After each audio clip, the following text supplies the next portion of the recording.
Aujourd'hui, on va passer une nuit dans un train pour la première fois. Un Toulouse-Paris à 19 balles. Il faut savoir qu'on est 6 par cabine. Moi, j'avais choisi le lit le plus haut pour deux raisons. La première, c'est parce que ça reflète mon statut. La deuxième, c'est parce que je me disais que personne pouvait me péter dessus pendant la nuit. Quand t'arrives, t'as un coussin et un drap propre. Après, on arrive au moment où je commence à prendre la confiance, donc j'enlève mes petites godasses. C'est une prise à dispo, donc c'est plutôt cool quand tu sais que tu passes 8h30 dans le train. Jusqu'à aujourd'hui, je n'ai toujours pas compris comment fonctionnait ce truc. Je sais toujours pas si c'est un drap, un sac de couchage ou une couette. Ah oui, en plus de casser en deux, faut faire attention à pas faire de bruit pour pas réveiller les autres. La SNCF est sympa parce qu'il te file une bouteille d'eau. Vous allez vite comprendre qu'ils auraient pas dû m'enfiler à moi. Il te file également une lingette pour te rafraîchir, ainsi qu'une boule qui est pour ma part. Donc là, j'avoue que j'étais un peu perplexe parce que jusqu'à preuve du contraire, j'ai quand même deux oreilles. Donc là, c'est le moment à partir duquel je commence à enlever l'huile de friture de mon visage. Parce que là, j'aurais pu faire une tournée générale de potatoes à l'ensemble de la cabine. On avait également une pastille de dentifrice solide à dispo. Je savais pas s'il fallait recracher ou pas, donc j'ai tout avalé comme un gros gourmand. Et là, j'ai compris après coup que j'avais déconné parce qu'apparemment, t'es pas censé te foutre à poil. On m'a dit également que c'était absolument dégueulasse de se foutre sur la banquette torse nu. Et avec le recul, évidemment que ça me paraît un peu logique.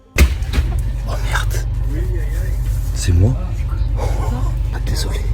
Là, j'ai tout simplement assommé une pauvre dame en faisant tomber ma bouteille de 2 mètres. On a éteint la lumière pour passer une superbe nuit entre ronflements et paix. À 6h30, on nous a réveillés avec une annonce absolument atroce dans les oreilles. Là, je me suis permis de rallumer la lumière. Mais vu les regards posés sur moi, j'ai compris que je cassais les couilles à tout le monde. Là, je n'étais pas la nuit la plus reposante, mais c'était marrant. Enfin, pour ma part, en tout cas, parce que les autres seraient pas forcément d'accord. J'ai essayé de prendre le train le plus possible parce que c'est à la fois écologique et économique.